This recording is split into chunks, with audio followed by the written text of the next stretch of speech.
ద్వితీయోపదేశకాండము 15వ అధ్యాయము. 7వ సంవత్సరాంతమున విడుదల ఇయ్యవలెను. ఆ గడువు రీతి ఏదనగా, తన పొరుగువానికి అప్పిచ్చిన ప్రతి అప్పులవాడు దానికి గడువు ఇయ్యవలెను. అది యెహోవాకు గడువు అనబడును. గనుక అప్పిచ్చినవాడు తన పొరుగువానినైనను తన సహోదరునినైనను నిర్బంధింపకూడదు. అన్యుని నిర్బంధింపవచ్చును గాని నీ సహోదరుని యొద్దనున్న దానిని విడిచిపెట్టవలెను. నీవు స్వాధీనపరచుకున్నట్లు నీ దేవుడైన యెహోవా నీకు స్వాస్థ్యముగా ఇచ్చుచున్న దేశములో యెహోవా నిన్ను నిశ్చయముగా ఆశీర్వదించును.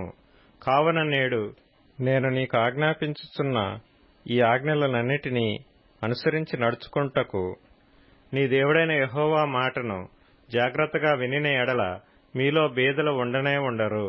ఏలైనగా నీ దేవుడైన యెహోవా నీతో చెప్పియున్నట్లు నిన్ను ఆశీర్వదించును గనుక నీవు అనేక జనములకు అప్పిచ్చెదవు గాని అప్పు చేయవు. అనేక జనములను ఏలుదువు గాని వారు నిన్ను ఏలరు. నీ దేవుడైన యెహోవా నీకిచ్చుచున్న దేశమందు నీ పురములలో ఎక్కడనైనను నీ సహోదరులలో ఒక బీదవాడు ఉండిన ఎడల బీదవాడైన నీ సహోదరుని కరుణింపకుండా నీ హృదయమును కఠినపరచుకొనకూడదు. నీ చెయ్యి ముడుచుకొనక వాని కొరకు అవశ్యముగా చెయ్యి చాచి వాని అక్కర చొప్పున ఆ ఎక్కరకు చాలినంత అవశ్యముగా వానికి అప్పియ్యవలెను. విడుదల సంవత్సరమైన 7వ సంవత్సరము సమీపమైనదని చెడ్డ తలంపు నీ మనసులో పుట్టక ఇండునట్లు జాగ్రత్త పడుము. బీదవాడైన నీ సహోదరుని ఎడల కటాక్షము చూపక నీవు వానికేమియూ ఇయ్యకపోయిన ఎడల వాడొకవేళ నిన్ను గూర్చి యెహోవాకు మొర్రపెట్టును. అది నీకు పాపమగును.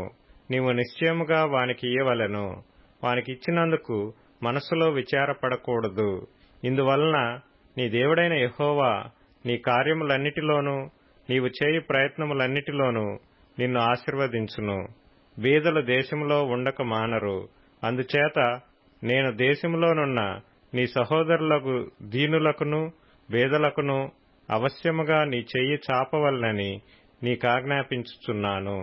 నీ సహోదరులలో హెబ్రీయుడే గాని హెబ్రీయురాలే గాని నీకు అమ్మబడి 6 సంవత్సరములు నీకు దాస్యము చేసిన ఎడల 7వ సంవత్సరమున వాని విడిపించి నీ యొద్ద నుండి పంపివేయవలెను. అయితే వాని విడిపించి నీ యొద్ద నుండి పంపివేయనప్పుడు నీవు వట్టి చేతులతో వాని పంపివేయకూడదు. నీవు ఐగుప్తు దేశంలో దాసుడివై ఉన్నప్పుడు నీ దేవుడైన యెహోవా నిన్ను విమోచించినని జ్ఞాపకము చేసుకొని నీ మందలోను నీ కళ్లములోను నీ ద్రాక్షగానుగులోను కొంత అవశ్యముగా వానికి ఇయ్యవలెను. నీ దేవుడైన యెహోవా నిన్ను ఆశీర్వదించి నీకనుగ్రహించిన దానిలో కొంత వానికి ఇయ్యవలెను.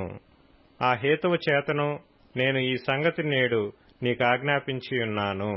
అయితే నీ యొద్ద వానికి మేలు కలిగినందున నిన్నును నీ ఇంటివారిని ప్రేమించుచున్నాను గనుక నేను నీ యొద్ద నుండి వెళ్లిపోనని అతడు నీతో చెప్పిన ఎడల నీవు కదురును పట్టుకొని తలుపులోనికి దిగునట్లుగా వాని చెవికి దానిని గుచ్చవలెను. ఆ తరువాత అతడు నిత్యము నీకు దాసుడయ్యుండును. అలాగుననే నీవు నీ దాసికిని చేయవలెను.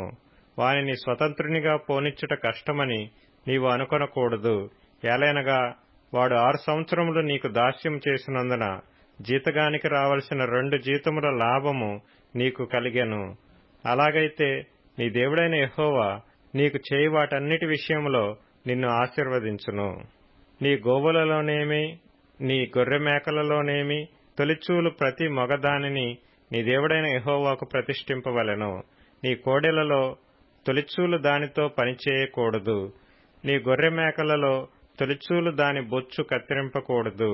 యెహోవా ఏర్పరచుకొను స్థలమున నీవును నీ ఇంటివారును నీ దేవుడైన యెహోవా సన్నిధిని ప్రతి సంవత్సరము దానిని తినవలెను.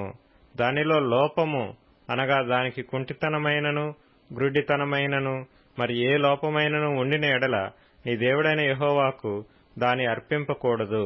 జింకను దుప్పిని తినునట్లు నీ పురములలో పవిత్రాపవిత్రులు దాని తినవచ్చును. వాటి రక్తమును మాత్రము నీవు తినకూడదు. నీళ్లవలె భూమి మీద దాని పారబోయవలెను.